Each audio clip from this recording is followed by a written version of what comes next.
Hello friends, welcome to civics.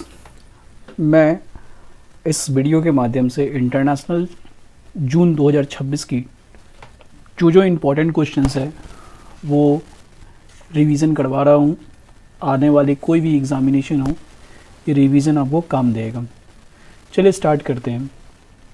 Bharat और Myanmar के बीच द्विपक्षीय वार्ता के दौरान म्यांमार के राष्ट्रपति ने भारत को क्या आश्वासन दिया था? तो अभी देखिए, हाल ही में म्यांमार के राष्ट्रपति इंडिया आए थे और उन्होंने भारत को आश्वासन दिया था कि म्यांमार की भूमि का उपयोग भारत विरोधी गतिविधियों के लिए नहीं होने देंगे। ये बहुत इंपॉर्टेंट क्वेश्चन है। ये बात म्यांमार के राष्ट्रपति ने भारत में आकर कहा था कि जो म्यांमार की जो ज़मीन है, भूमि है, उसका जो उपयोग है वो कभी भी भारत विरोधी के लिए हम नहीं होने देंगे। अगला क्वेश्चन है कि भारत और म्यांमार ने किस क्षेत्र में सहयोग बढ़ाने पर सहमति व्यक्त की थी? तो ये बहुत अच्छा क्वेश्चन है। ये है आपका क्रिटिकल मिनरल्स एवं रेयर अर्थ मेटल्स के लिए भारत और म्यांमार। ठीक है, म्यांमार ने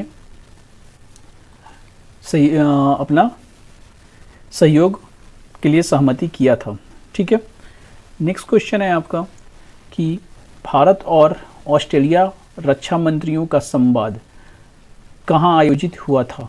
ठीक है, तो भारत और ऑस्ट्रेलिया के रक्षा मंत्री का जो आयोजन हुआ था संवाद का, वो हुआ था आपका नई दिल्ली में।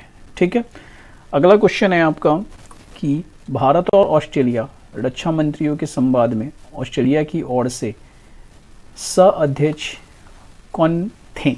ठीक है, तो इसका हो जाएगा आपका रिचर्ड मार्ल्स। ठीक है, अगला क्वेश्चन है आपका भारत और ऑस्ट्रेलिया रक्षा मंत्रियों के संवाद का मुख्य उद्देश्य क्या था? तो मुख्य उद्देश्य था आपका इंडो पैसिफिक क्षेत्र में रणनीतिक सहयोग बढ़ाना। ठीक है, ये आपका मेन काम था।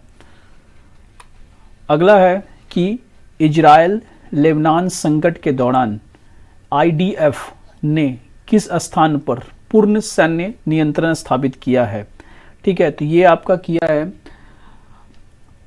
आईडीएफ ने आपका इजराइल लेबनान संकट के दौरान आईडीएफ ने बियोफोर्ट कैसल और वादी अल सरेस के साथ। ठीक है, अगला है आपका साइड 2026। अब साइड का फुल फॉर्म क्या है ये आप बताइएगा। ठीक है, साइड 2026 का भी हाल ही में मीटिंग हुआ है।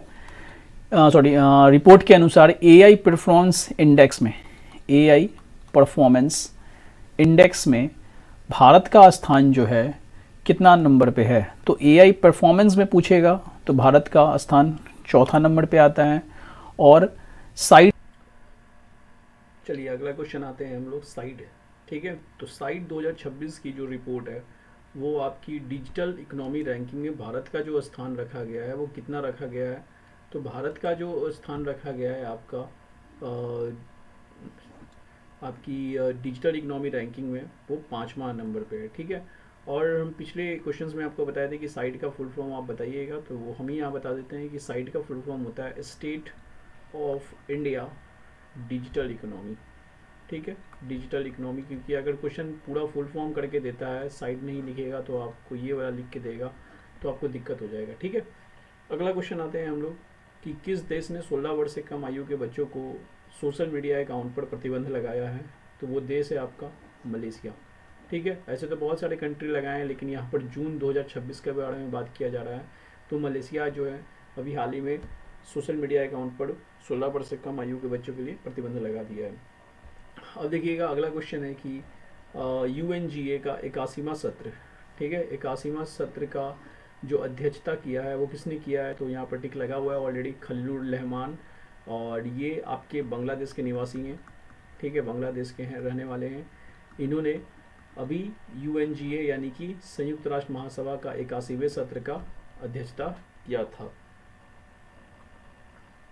अगला क्वेश्चन आते हैं हम लोग कि किस देश ने भारतीय नागरिकों के लिए एयरपोर्ट ट्रांजिट वीज़ा की आवश्यकता समाप्त कर दी है? तो देखिए, हाल ही में अभी आपको पता होना चाहिए कि एयरपोर्ट ट्रांजिट वीज़ा, एयरपोर्ट का जो आपकी ट्रांजिट वीज़ा है उसको ख़त्म करने वाला जो देश है वो है आपका जर्मनी। ठीक है, इस क्वेश्चन को आप दिमाग में रखिएगा। अगला क्वेश्चन है कि भारत ने नेपाल को किस नीति के अंतर्गत प्राथमिकता वाले साझेदार बताया है। तो देखिए अभी हाल ही में क्या हुआ है, जून 2026 में इंडिया और नेपाल ने, दोनों देशों ने मिलकर एक नीति पर साइन किया है। वो नीति थी आपकी नेबरहुड, ठीक है, नेबरहुड फर्स्ट नीति, फर्स्ट पॉलिसी या फर्स्ट नीति, ठीक है। तो ये दोनों मिलके इस नीति के तहत अब आगे अपना जो भी है साझेदारी है वो करेंगे। Neighbourhood first policy, option number C. कोमेज किस देश की कार्यवाहक राष्ट्रपति बनी है। तो ये नाम याद रखिएगा, पूछ सकता है पेपर में। डेल्सी आपकी जो रॉड्रिगेज गोमेज है वो अभी वेनेजुला की राष्ट्रपति बनी है। अगला है महिला सांसदों का वैश्विक सम्मेलन कहाँ आयोजित हुआ है। जितने भी महिला सांसद हैं उनका कॉन्फ्रेंस हुआ है वोमेन का, पार्लियामेंट्रियंस का, कहाँ पे हुआ है, ये इंपॉर्टेंट था क्वेश्चंस, आप सोचिए। तो इसका हुआ है आपका बेलग्रेड, सर्बिया में। देखिए जितने भी क्वेश्चंस हम अगर सामने दिखाते हैं तो उसमें आप बनाने का कोशिश कीजिएगा कि कितना आपका सही होता है। महिला सांसदों के वैश्विक सम्मेलन का विषय क्या था, थीम हमेशा पूछा जाता है कि थीम क्या था, थीम। तो ये थीम आपका बताइए क्या था होगा।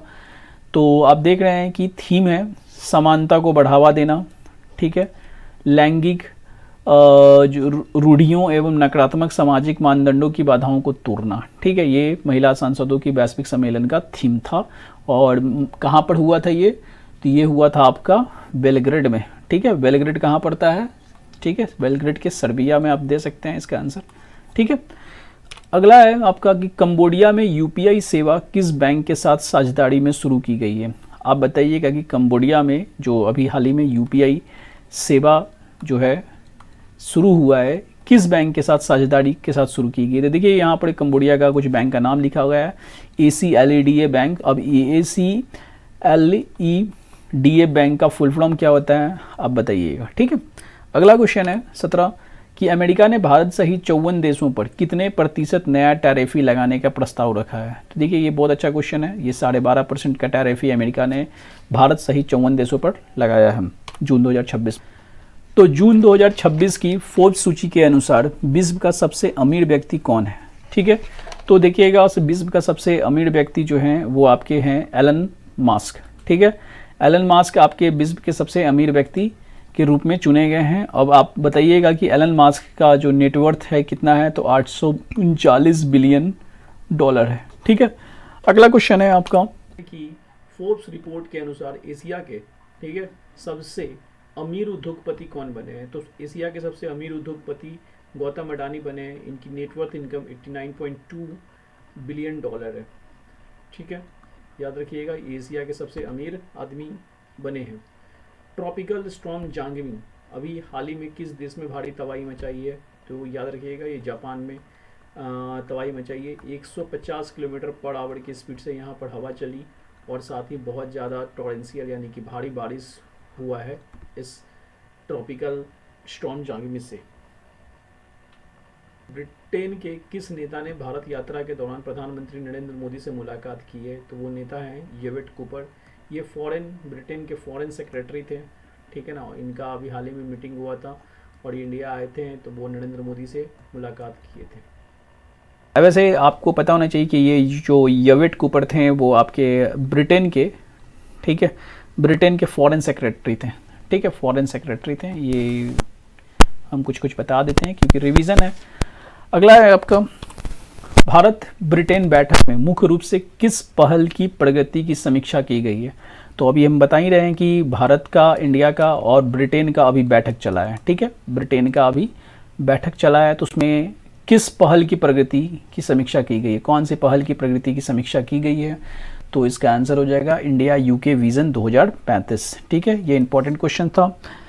चलिए अगला पढ़ते हैं हम लोग।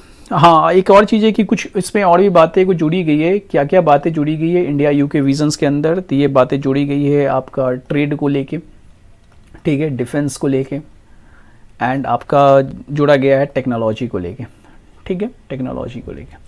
अगला क्वेश्चन है, हम लोग बढ़ते हैं। विश्व का पहला परमाणु अपशिष्ट भंडार किस देश में बनाया जा रहा है। अब बताइए कि world first nuclear waste repository आपसे पूछ रहा है कि दुनिया की वर्ल्ड की फर्स्ट न्यूक्लियर वेस्ट रिपोजिटरी कहाँ बनाई जा रही है, ठीक है, कि जो वेस्ट भी न्यूक्लियर्स आपके जितने भी अपशिष्ट भंडार हैं कहाँ पे बनाया जा रहा है, तो उसका नाम क्या है, अपशिष्ट भंडार ओनकालो, सॉरी उसका नाम है ओनकालो, ONKALO, एनकेलो, किस देश में बनाया जा रहा है, तो ये बनाया जा रहा है आपका फिनलैंड में, ठीक है। अगला क्वेश्चन है आपका, पहली बार संयुक्त राष्ट्र सुरक्षा परिषद UNSC का अस्थायी सदस्य कौन देश चुना गया है, तो आपको पता होना चाहिए कि UNSC का अस्थायी देश अभी हाल ही में चुना गया है किर्गिस्तान को, ठीक है। आगे बढ़ते हैं हम लोग कि अच्छा ये बताइए कि फॉर द फर्स्ट टाइम तो किर्गिस्तान को चुना ही गया है, और भी कौन कौन से जो कंट्री हैं इनको चुना गया था, तो पहले ऑस्ट्रिया को भी चुना गया है, ठीक है, उसके बाद आपका पुर्तगाल को भी चुना गया है, ठीक है, ये बहुत इंपॉर्टेंट क्वेश्चन है 24 नंबर, ठीक है, पुर्तगाल को भी चुना गया है, फिर आपका त्रिनिदाद को चुना गया है, फिर उसके बाद टबैको या टबैगो जो भी है, ठीक है, एक सेकेंड, टबैको को चुना गया है, एंड एक जिम्बाब्वे को चुना गया है, ठीक है, were elected the long seat, ठीक है। आगे है तुम्हारा अगला क्वेश्चन है, UNSC के नए अस्थायी सदस्यों का कार्यकाल कब से शुरू होगा, ठीक है, तो ये शुरू होने वाला है आपका 1 जनवरी 2027 से, इसका डेट याद रखिएगा आप सीधा, ठीक है, 1 जनवरी 2027 से। अगला क्वेश्चन है आपका कि भारत ने सौर ऊर्जा विकास के मामले में किस देश को पीछे छोड़कर दूसरा स्थान प्राप्त किया है। अब देखिए, सौर ऊर्जा के मामले में पहले फर्स्ट यानी कोई और देश होगा, उसी को छोड़ के भारत जो है दूसरा स्थान प्राप्त किया है। यानी अगर पूछता है आपसे कि सोलर एनर्जी में, ठीक है, सोलर एनर्जी में अभी इंडिया जो है वो कितना पोजीशन पे है, तो सेकंड पोजीशन पे है, ठीक है, तो किस देश को पीछे छोड़कर दूसरा स्थान प्राप्त किया है, तो 26 का है आपका बी लगा लीजिए, 26 का अमेरिका को छोड़ के अभी आपका जो है वो आगे निकला है, ठीक है। उसके बाद अगला क्वेश्चन है हम लोग का, हाँ ये बताइएगा कि सोलर एनर्जी में फर्स्ट कौन है, ये आप पढ़ लीजिएगा कि फर्स्ट कौन है, ठीक है। अगला क्वेश्चन है, नेपाल के विदेश मंत्री शिशिर खनाल की भारत यात्रा का मुख्य उद्देश्य क्या है, ठीक है। देखिए अभी हाल ही में नेपाल के हमारे जो विदेश मंत्री हैं शिशिर खनाल, उनका इंडिया में यात्रा आया था, उनका यात्रा करने का मुख्य उद्देश्य क्या था, तो यात्रा करने का उनका मुख्य उद्देश्य था बायलैटरल यानी द्विपक्षीय संबंधों को मजबूत करना, ठीक है। अभी हाल ही में अभी ये क्वेश्चंस बताइएगा कि अभी नेपाल के राष्ट्रपति कौन है, ठीक है, एक हम इसमें ऐड करते चाहेंगे, और नेपाल के प्रधानमंत्री कौन है, ठीक है। ऐसे तो प्रधानमंत्री वालेंसा हैं, ये इंपॉर्टेंट नहीं है, इंपॉर्टेंट ये है कि प्रधानमंत्री जो हैं आपके वो किस पार्टी के हैं, ठीक है, किस पार्टी से बिलोंग करते हैं नेपाल के प्रधानमंत्री, ठीक है ना। अगला क्वेश्चन है आपका, विश्व एयर ट्रांसपोर्ट समिट, ठीक है, तो वर्ल्ड, ठीक है, वर्ल्ड एयर ट्रांसपोर्ट, ठीक है, थोड़ा राइटिंग ऐसे ही हम बोल दे रहे हैं। तो अभी हाल ही में समिट हुआ है 2026 का, कहाँ आयोजित किया गया है, ठीक है, तो ये आयोजित किया गया है आपका रियो डी जेनेरियो में, ठीक है, याद रखिएगा, ठीक। अगला क्वेश्चन है आपका कि हाँ, और ये याद रखिएगा कि ये जो अभी हुआ है वो आपका 82वां समिट हुआ है, ठीक है, 82वां आपका एनुअल जनरल मीटिंग हुआ है आपका, ठीक है। एंड आगे कुछ इसमें कुछ खास तो है नहीं, बाकी मुझे उतना याद आ नहीं रहा, ठीक है, लेकिन चलिए इतना आगे बढ़ते हैं नेक्स्ट क्वेश्चन में। देखिए अभी हाल ही में IATA का एक रिपोर्ट आया है 2026 में, तो इसमें बताया गया है कि जो वैश्विक यात्री यातायात है ट्रांसपोर्ट का है वो कितनी वृद्धि हुई है, ठीक है। तो IATA के रिपोर्ट के अनुसार अभी जो वैश्विक वृद्धि हुई है, यातायात की वृद्धि हुई है, वो 2.1% हुई है, ठीक है। एंड अगला क्वेश्चन है आपका कि IATA की अभी 83वीं बैठक 83वीं बैठक 2027 में कहाँ पे होगा, ठीक है, तो ये होगा आपका जाके इसका आंसर हो जाएगा सियानमेन, सी नंबर हो जाएगा, ठीक है, सियानमेन में चाइना में होगा, ठीक है। अगला क्वेश्चन है आपका कि किस विश्वविद्यालय को बेंगलुरु में अपना शाखा परिसर स्थापित करने की मंजूरी मिली है। अब सोचिए कि कौन सी विश्वविद्यालय है जो बेंगलुरु में अपना शाखा परिसर स्थापित करने जा रही है, तो वो जो विश्वविद्यालय है वो है आपका लिवरपूल यूनिवर्सिटी, ठीक है, लिवरपूल यूनिवर्सिटी। अगला क्वेश्चन आते हैं, लिवरपूल विश्वविद्यालय का भारत में शाखा परिसर कहाँ स्थापित किया जाएगा? तो सेम ही क्वेश्चन है, बेंगलुरु में किया जाएगा। ठीक है, अगला क्वेश्चन है आपका कि अमेरिकी संघीय न्यायालय ने H1B वीज़ा पर प्रस्तावित कितनी डॉलर की फ़ीस को रद्द कर दिया है? ठीक है, तो जो फीस ट्रंप ने बढ़ाया था, ठीक है, उसको कितना पर रद्द कर दिया है? तो 1 लाख जो डॉलर की फ़ीस बढ़ाई गई थी उसको रद्द कर दिया गया है। अगला क्वेश्चन है, भारत ने जलवायु वित्त और अनुच्छेद 6 आर्टिकल 6 कार्बन बाजार और NCQJ के अंतर्गत चर्चा कहाँ किया है? ठीक है ना, कहाँ की है या कहाँ किया है? तो ये चर्चा आपका हुआ है आपका बॉन के जर्मनी में। ठीक है, जर्मनी के बॉन शहर में। ठीक है ना, तो अभी हाल ही में भारत ने बॉन के जर्मनी शहर में आर्टिकल 6, ठीक है, जो पर्यावरण से जुड़ा हुआ आर्टिकल है, ये कार्बन बाजार, ठीक है ना, के लिए वहाँ पे चर्चा किया था। ठीक है, और कभी कभी देखिए NCQG का फुल फॉर्म पूछ दे, NCQG का आखिर फुल फॉर्म क्या होता है? ठीक है, तो ये होता है आपका न्यू कलेक्टिव, ठीक है, न्यू कलेक्टिव क्वांटिटीफाइड, ठीक है ना, क्वांटिटीफाइड गोल। चलिए अगला क्वेश्चन आते हैं हम लोग, जून 2026 में दक्षिण कोरिया के पूर्व राष्ट्रपति यून सुक योल को कितने वर्ष की अतिरिक्त सजा सुनाई गई थी? तो दक्षिण कोरिया के जो पूर्व राष्ट्रपति थे उनको 30 वर्ष का सजा मिला था। ठीक है, अगला क्वेश्चन है हम लोग कि पूर्व दक्षिण कोरियाई राष्ट्रपति यून सोक योल को किस मामले में सजा सुनाई गई थी? तो ये मामला था कि उत्तर कोरिया के साथ तनाव भड़काने में और मार्शल लॉ लागू करने के मामले में। ठीक है, अगला क्वेश्चन है आपका कि प्री ईयर बुक 2026 के अनुसार परमाणु हथियार, ठीक है, परमाणु हथियार के मामले में, ठीक है ना, भारत का क्या स्थान रहा है? तो वो रहा है आपका 6ठा स्थान रहा है। ठीक है, इंडिया का जो रैंक रहा है वो 6 रहा है। ठीक है, अगर रैंक फर्स्ट कब के बारे में पूछता है तो रैंक फर्स्ट आपका जो है वो रसिया का है। ठीक है, रैंक फर्स्ट आपका रसिया का है। अगला क्वेश्चन है आपका, सिपरी ईयर बुक 2026 के अनुसार परमाणु हथियारों के मामले में प्रथम स्थान, तो अभी जस्ट पीछे वाले क्वेश्चन में बता दिया है कि रसिया का था। 114वां अंतर्राष्ट्रीय श्रम सम्मेलन, ठीक है, कहाँ आयोजित किया गया है? ये आयोजित किया गया है आपका जेनेवा, स्विट्जरलैंड में। ठीक है, अगला क्वेश्चन है, 114वां अंतर्राष्ट्रीय श्रम सम्मेलन का आयोजन कब हुआ था? तो ये हुआ था 1 जून से लेके 12 जून तक। ठीक है, यानी ऑप्शन नंबर ए लगा सकते हैं आप, 1 जून से 12 जून तक। आपका कि ILC जो अभी हमने पीछे बताया था कि इंटरनेशनल लेबर कॉन्फ्रेंस की जो 114वां बैठक हुआ था उसमें भारत का प्रतिनिधित्व किसने किया था? तो वो किया था शोभा करंदलाजे ने। अगला क्वेश्चन है कि ग्लोबल पीस इंडेक्स 2026 में भारत का स्थान क्या है? ठीक है, तो ग्लोबल पीस इंडेक्स 2026 में भारत का स्थान है 127वां नंबर। ठीक है, बहुत इंपॉर्टेंट क्वेश्चन है ये। अगला क्वेश्चन है कि ग्लोबल पीस इंडेक्स 2026 किस संस्था द्वारा जारी किया जाता है? ये भी पेपर में बहुत बार पूछा जाता है। तो ये जारी किया जाता है institutes for economic and pieces के द्वारा। ठीक है, तो ये भी बहुत इंपॉर्टेंट क्वेश्चन है। अगला क्वेश्चन है कि ग्लोबल पीस इंडेक्स 2026 में भारत की रैंक 2026 की तुलना में कितने स्थान नीचे आई है? ठीक है, तो ये हो जाएगा आपका कितने स्थान नीचे आई है? तो ये 12 स्थान नीचे आई है। ठीक है, 12 स्थान नीचे आई है। अगला क्वेश्चन है आपका कि 115 था पोजीशन 2025 में भारत का, 115 था।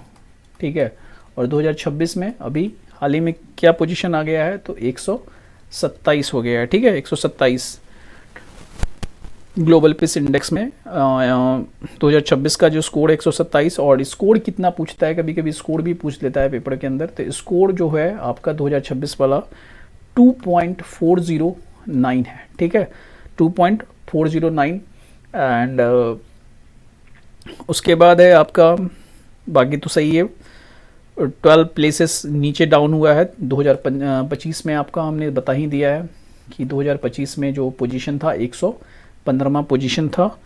एंड 2026 में जो पोजीशन आया है वो 127वां हुआ है, जिसमें 12 आपका क्या हुआ है, घटा है। ठीक है, स्कोर याद रखिएगा, पूछता है पेपर के अंदर। ठीक है, 13वां ब्रिक अर्बनाइजेशन फोरम कहाँ आयोजित हुआ है? ठीक है, तो 13वां का ब्रिक अर्बनाइजेशन फोरम आपका जो हुआ है वो नई दिल्ली में हुआ है। ठीक है, एंड अगला क्वेश्चन है कि थीम क्या है, थीम भी पूछ लेती है आपकी कि ये जो आपका अर्बनाइजेशन फोरम हुआ है उसकी थीम भी पूछी जाती है। तो थीम याद रखिएगा, छोटा में लिख देते हैं, cities for people, cities for people, BRIC corporation, BRICS cooperation है, sorry, cooperation for an inclusive, ठीक है, inclusive and resilient urban feature, and resilient urban feature. तो एक बार खाली सुन के जाइएगा तो याद रहेगा आपको। ठीक है, अच्छा देखिए अगला ही क्वेश्चन ये है, तो हम अभी जस्ट बता ही हैं, तो अगला ही क्वेश्चन यहाँ दिया भी हुआ है। चलिए तो ठीक है, 13वां ब्रिक ऑर्गेनाइजेशन फोरम का विषय आपको मिल चुका है। ठीक है, अगला क्वेश्चन है आपका, भारत विश्व का कौन सा सबसे बड़ा घरेलू विमानन बाजार बन गया है? भारत का विश्व का कौन सा सबसे बड़ा घरेलू, मतलब कितनावां नंबर पे पूछ रहा है, ठीक है, विमानन बाजार बन गया है? तो इसका आंसर हो जाएगा आपका इंडिया जो है थर्ड लार्जेस्ट बन चुकी है। ठीक है, third largest domestic aviation market में उसका स्थान आ चुका है। ठीक है, एंड जो फर्स्ट कंट्री है वो है आपकी ब्राज़ील, एंड सेकंड है इंडोनेशिया। क्लियर है? अगला क्वेश्चन है आपका, घरेलू विमानन बाजार में भारत ने किन देशों को पीछे छोड़ा? तो अभी तो हम जस्ट बता ही दिए हैं कि वो ब्राज़ील और इंडोनेशिया को वो पीछे छोड़ के आगे आई है। ठीक है, अगला क्वेश्चन है, जून 2026 में प्रधानमंत्री नरेंद्र मोदी ने किस यूरोपीय देश की आधिकारिक यात्रा की है? ठीक है, तो अभी मोदी जी हाल ही में कहाँ गए थे? तो मोदी जी गए थे अभी हाल ही में स्लोवाकिया में। ठीक है, स्लोवाकिया में गए थे। एंड उसके बाद है अगला क्वेश्चन है, स्वतंत्र राष्ट्र बनने के 1993 के बाद स्लोवाकिया की यात्रा करने वाले पहले भारतीय कौन थे? तो भाई सेम क्वेश्चन आ गया भाई कि नरेंद्र मोदी होंगे। ठीक है, अगला है आपका, भारत और स्लोवाकिया ने अपने संबंधों को किस स्तर तक बढ़ाने का निर्णय लिया है? तो ये अच्छा क्वेश्चन है कि किस स्तर तक बढ़ाने का निर्णय लिया है भारत और स्लोवाकिया ने। अभी हाल ही में मोदी जी गए हैं तो ये इम्पॉर्टेंट हो जाता है ये क्वेश्चन। तो कॉम्प्रिहेंसिव पार्टनरशिप को बढ़ाने का उन्होंने दोनों ने देशों ने निर्णय लिया है। अब देखिएगा, इंडियन लेबर ऑर्गेनाइजेशन ने गीग और प्लेटफॉर्म श्रमिकों के लिए क्या अपनाया है? तो आपको 52 नंबर का जो आंसर हो जाएगा वो अपनाया है कि पहला वैश्विक रोजगार मानक समझौता होगा। ठीक है, अब देखिएगा यहाँ पर जैसे कहीं कहीं लोग पूछ लेते हैं कि गीग वर्कर कौन होते हैं? तो गीग वर्कर वो होते हैं जो जैसे आप जोमेटो वाले को देखो, आप रैपिडो को देखो, ठीक है ना, आप ये जितने भी जो वर्कर काम करते हैं इनको गीग वर्कर बोला जाता है। ठीक है, कंफ्यूज नहीं होना है कि गीग वर्कर, ताकि आपने इसलिए बताया ताकि आपको यहाँ पर याद करने में थोड़ा इजी पड़े कि पहला वैश्विक रोजगार मानक समझौता ILO ने गीग प्लेटफॉर्म श्रमिकों के लिए अपनाया है। ठीक है, अगला क्वेश्चन है, ब्रिक्स कृषि मंत्रियों की 16वीं बैठक कहाँ आयोजित हुई है? ठीक है, तो ब्रिक्स के जो एग्रीकल्चर मिनिस्टर हैं, ठीक है ना, ब्रिक्स की जो आपके एग्रीकल्चर मिनिस्टर हैं उनकी बैठक कहाँ आयोजित हुई है? तो उनकी बैठक आयोजित हुई है आपके इंदौर शहर में। ठीक है, अगला क्वेश्चन है आपका, ब्रिक कृषि बैठक 2026 में कितने देशों ने भाग लिया था? तो ये आपका बहुत अच्छा क्वेश्चन है, ये 21 देशों ने भाग लिया है। ठीक है, अगला क्वेश्चन है आपका कि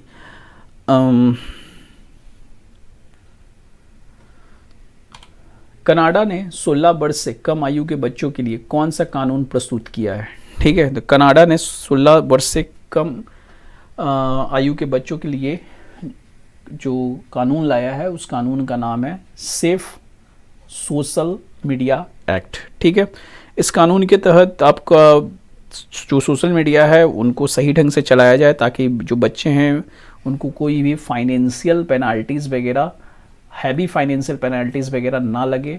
ठीक है ना, मतलब जो बच्चे गेम उम पे पैसा लगा देते हैं ना, पेनाल्टीज़ वगैरह उनको ना लगे, इसलिए कनाडा ने इस चीज़ को ध्यान दिया है, ठीक है। 10 जून 2026 को किस देश ने लेबनान से आयात पर लगा 5 वर्ष पुराना प्रतिबंध हटा दिया है, ठीक है। तो ये हटाने वाला जो देश है वो है आपका सऊदी अरब, ठीक है। सऊदी अरब, बी नंबर ऑप्शन के साथ जाइए। 10 जून 2026 को सऊदी अरब ने लेबनान से आयात पर लगा 5 वर्ष पुराना प्रतिबंध हटा दिया है, ठीक है। अगला क्वेश्चन है हमारा, भारत इनोवेट्स 2026, भारत इनोवेट्स 2026 शिखर सम्मेलन कहाँ आयोजित किया गया है। तो भारत इनोवेट्स 2026 शिखर सम्मेलन आयोजित हुआ है फ्रांस में, ठीक है। कि भारत इनोवेट्स 2026 का उद्घाटन किसने संयुक्त रूप से किया है, ठीक है। तो इनोवेट्स का उद्घाटन किया है आपके नरेंद्र मोदी और इमैनुअल मैक्रों ने, ठीक है। अभी इमैनुअल मैक्रों कौन है देख लीजिएगा कि प्रधानमंत्री हैं कि प्रेसिडेंट हैं, ठीक है। अगला हम लोग बात करते हैं, भारत और फ्रांस ने किस रोड मैप को अपनाया है, ठीक है। तो ये अच्छा क्वेश्चन है। तो अभी फिर से हमें एक ही क्वेश्चन को फिर दोबारा रिपीट हो रहा है कि इनोवेशन आपका रोड मैप को अपनाया है 2030 तक, ठीक है।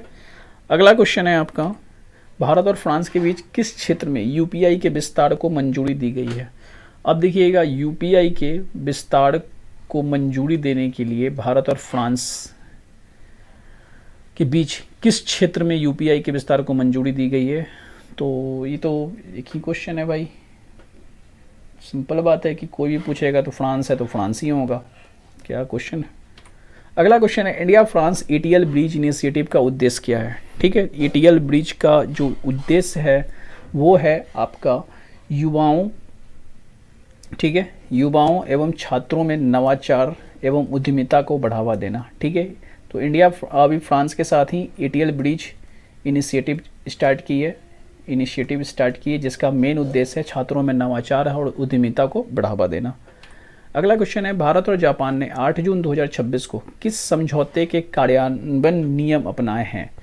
तो देखिएगा, दोनों देशों ने मिलकर आपका 8 जून 2026 को पेरिस समझौते के आर्टिकल 6.2 के तहत ज्वाइंट क्रेडिट मैकेनिज्म का नियम अपनाया है, ठीक है। अगला क्वेश्चन है, ग्लोबल स्टार्टअप इकोसिस्टम रिपोर्ट 2026 के अनुसार एआई स्टार्टअप क्लस्टर में बेंगलुरु एशिया में किस स्थान पर रहा। अब देखिए, यहाँ से ये क्वेश्चन ये है कि एआई स्टार्टअप, ठीक है, स्टार्टअप क्लस्टर में बेंगलुरु जो है एशिया में किस स्थान पर है। तो बेंगलुरु जो है एशिया में आपका दूसरा स्थान पर है, ठीक है। एआई स्टार्टअप क्लस्टर, फिर से बोल रहे हैं हम कि एआई स्टार्टअप क्लस्टर में बेंगलुरु जो है दूसरे स्थान पे है, ठीक है। अगला क्वेश्चन है, क्यूएस वर्ल्ड यूनिवर्सिटी रैंकिंग 2017 में लगातार 15वें वर्ष कौन सा संस्थान प्रथम स्थान पर रहा है। तो क्यूएस वर्ल्ड यूनिवर्सिटी रैंकिंग 2017 में लगातार, ठीक है, 15वें वर्ष कौन सा संस्थान प्रथम स्थान पर रहा है। तो वो रहा है, बताइए, मैसाचुसेट्स इंस्टीट्यूट टेक्नोलॉजी, शॉर्ट में इसको MIT लिखा गया है, लेकिन फुल फॉर्म क्या है, मैसाचुसेट्स, ठीक है, अमेरिका की यूनिवर्सिटी है ये, मैसाचुसेट्स, ठीक है, इंस्टीट्यूट टेक्नोलॉजी। देखिए, एक चीज़ याद रखिएगा कि कहीं कहीं इस क्वेश्चन पे थोड़ा सा प्रॉब्लम होता है, कहीं कहीं QS पूछेगा तो MIT लगाइएगा, लेकिन कहीं कहीं आपका यूनिवर्सिटी रैंकिंग पूछेगा, सिर्फ सादा यूनिवर्सिटी रैंकिंग पूछेगा, तो वहाँ पर बदल जाता है ये क्वेश्चन, ठीक है। अगला क्वेश्चन है कि QS वर्ल्ड यूनिवर्सिटी रैंकिंग 2027 में भारत के कितने संस्थानों को स्थान मिला है, ठीक है।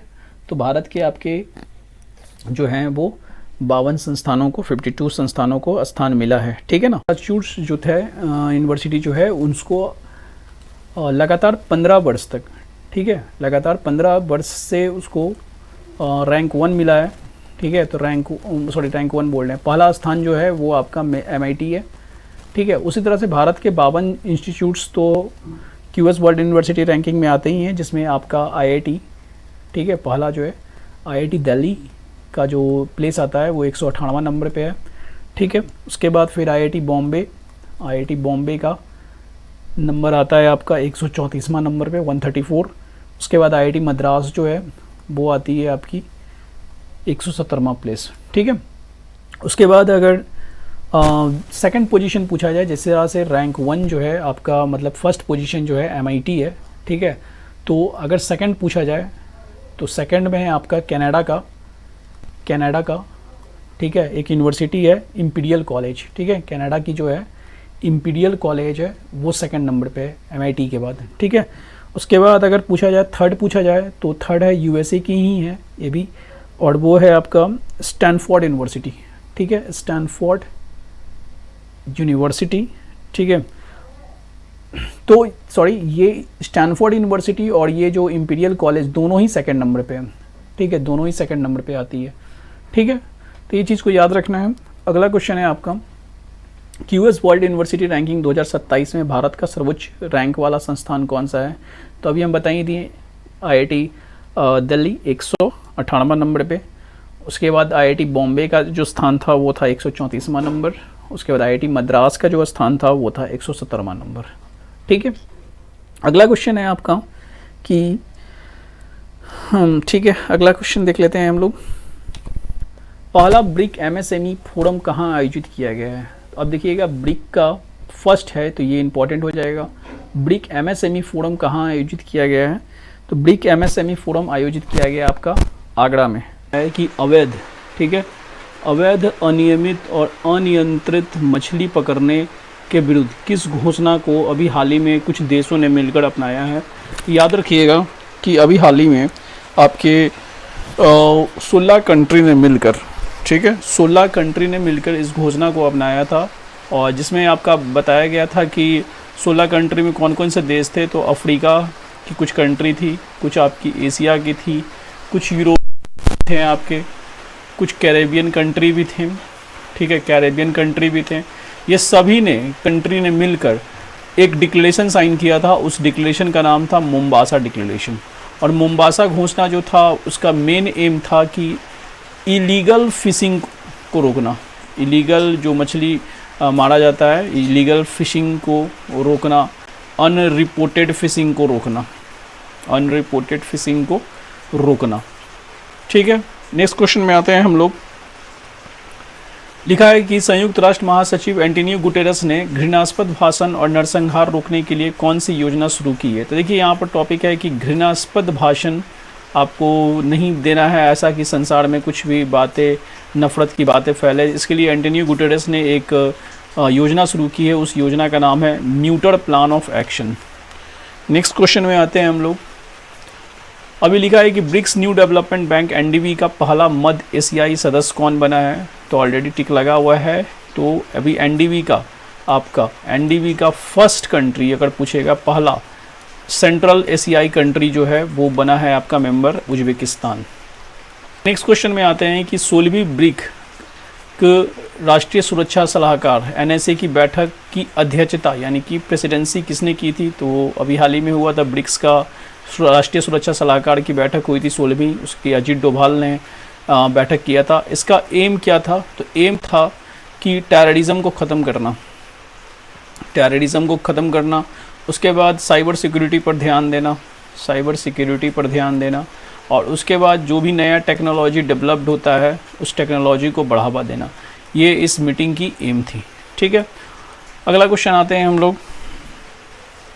ग्लोबल पीस इंडेक्स 2026 में लगातार 19वें वर्ष विश्व का सबसे शांतिपूर्ण देश कौन सा रहा? तो देखिएगा, आपका लगातार 19 साल से लगातार विश्व का सबसे शांतिपूर्ण जो देश है वो आइसलैंड है, ठीक है।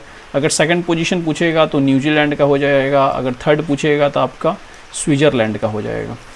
नेक्स्ट क्वेश्चन है, ग्लोबल पीस इंडेक्स किस संस्था द्वारा जारी किया जाता है? तो देखिएगा, ग्लोबल पीस इंडेक्स आपका institutes for economy and peace के द्वारा जारी किया जाता है।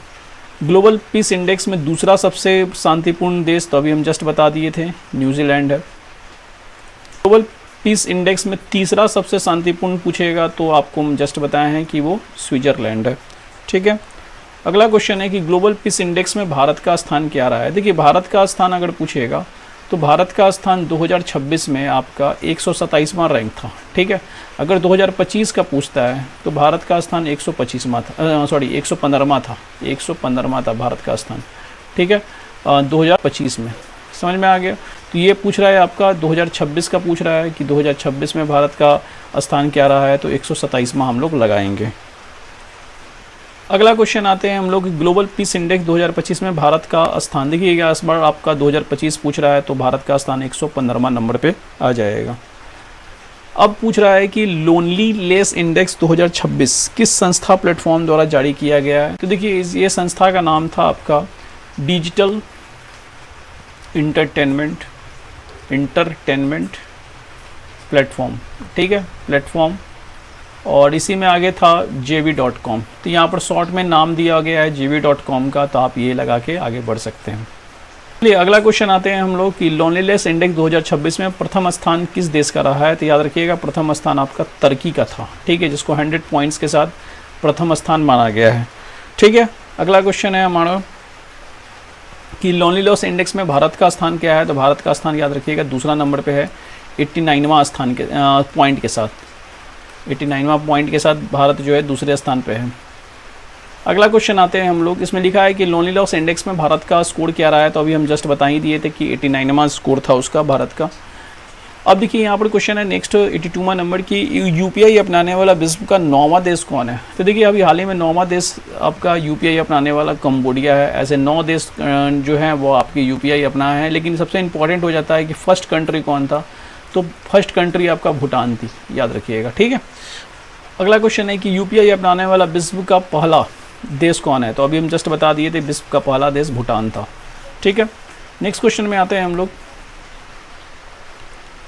नासा ने किस अंतरिक्ष यान को निष्क्रिय इनएक्टिव घोषित किया है। तो देखिए नासा जो है आपका निष्क्रिय करने वाला जो है मावेन स्पेस क्राफ्ट था, इसको अभी निष्क्रिय कर दिया गया, इनएक्टिव कर दिया गया है। और ये मावेन के बारे में आपको बता दें कि 2013 में ये जो मावेन स्पेस क्राफ्ट है वो मार्स पर गया था, ठीक है।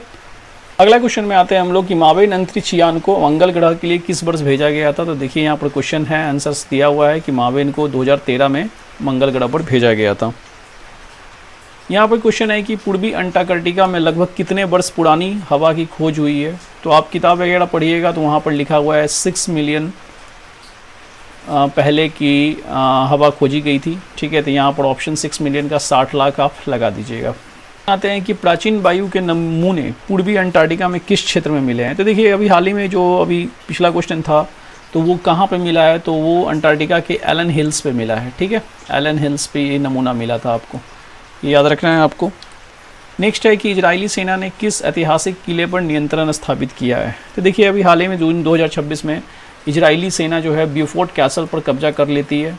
और ब्यूफोर्ट कैसल जो है आपका साउथ लेबनान में पड़ता है, साउथ लेबनान में पड़ता है।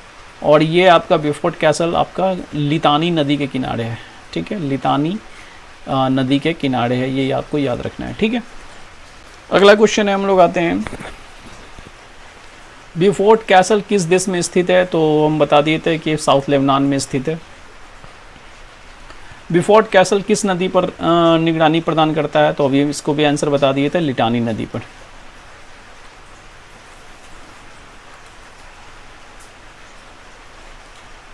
अगला क्वेश्चन है कि अंतर्राष्ट्रीय हर्बल फार्माकोपिया के विकास पर WHO ने 5वीं विशेषज्ञ बैठक कहाँ आयोजित की थी। तो देखिए हर्बल फार्माकोपिया के लिए WHO ने जो बैठक किया था वो किया था हांगकांग के SAR में, ठीक है ना। भारत की ओर से WHO विशेषज्ञ बैठक ने किस संस्था ने भाग लिया है। तो देखिए भारत की ओर से जो संस्था भाग लेने वाली थी वो संस्था है आपका WHO में जो भाग लेने वाली संस्था थी वो संस्था है आपका PCIMH, ठीक है, PCIMH pharmacopoeia commission for India medicine and homeopathy.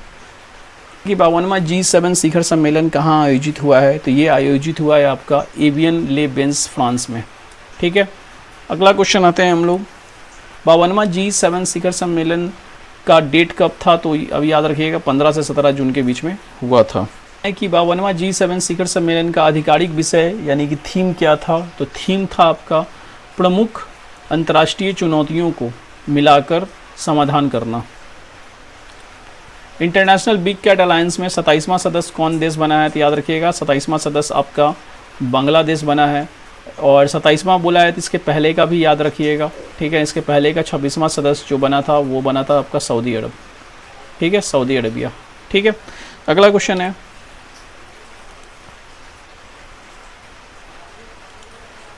अगला क्वेश्चन है कि इंटरनेशनल बिग कैट अलायंस में, अच्छा देखिए 26वां सदस्य पूछ ही दिया आपसे, 26वां सदस्य आपको अभी जस्ट पीछे बताए थे कि सऊदी अरब बना है, ठीक है। तो पीडीएफ खत्म हो चुका है यहाँ पे, और हम आपको बताना चाहते हैं कि आईआर का जितना भी क्वेश्चन था 2026 का जून का, वो हमने कंप्लीट करवा दिया है पूरा का पूरा। अगला वीडियो आने वाला है वो डिफेंस का आएगा, ठीक है। उसके बाद फिर नेशनल डेली के डेली मैं एक करके डाल दूंगा ताकि आपका रिवीजन अच्छे से हो सके, ठीक है। अगर आपको वीडियो अच्छी लगती है तो लाइक और सब्सक्राइब जरूर कीजिएगा। मिलते हैं नेक्स्ट वीडियो में। जय हिंद।